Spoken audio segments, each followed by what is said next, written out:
Przyjechałam z Kurpi Zielonych, to jest dokładnie z Kadzidła, można powiedzieć z samego serca Kurpiowszczyzny. I przywiozłam tej wycinanki kurpiowskie, kwiaty, pieczywo obrzędowe.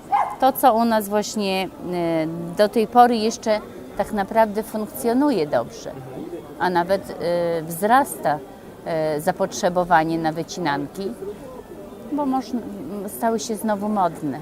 A zdobi to tak samo jak kiedyś, bo kiedyś ludzie to wymyślili sami, prawda?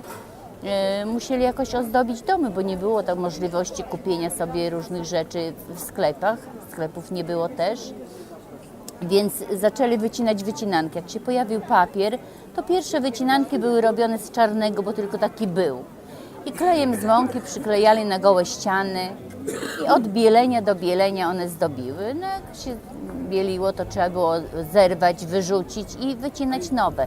I z biegiem czasu, jak pojawiał się różnokolorowy papier, no to te wycinanki stawały się bardziej kolorowe. Jestem z takiej rodziny, gdzie te rzeczy były zawsze robione, no i bardzo pielęgnowane do dzisiaj są. Na czym to rzecz polega?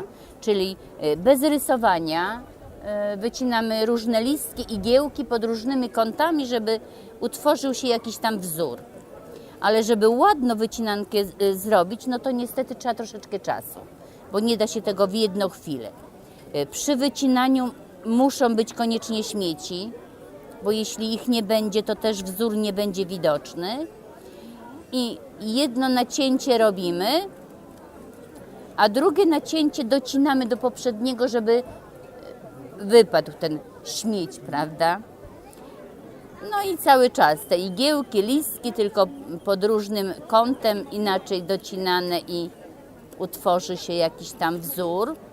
Najbardziej charakterystyczne formy wycinanek to jest leluja, to jest tutaj ta wycinanka, w kształcie drzewa jakby, a nazwa pochodzi od rośliny, od lilii, leluja. To jest, góra jest ozdobiona i na dole są czy koguty, czy kury, czy ptaki, czy jakieś tam.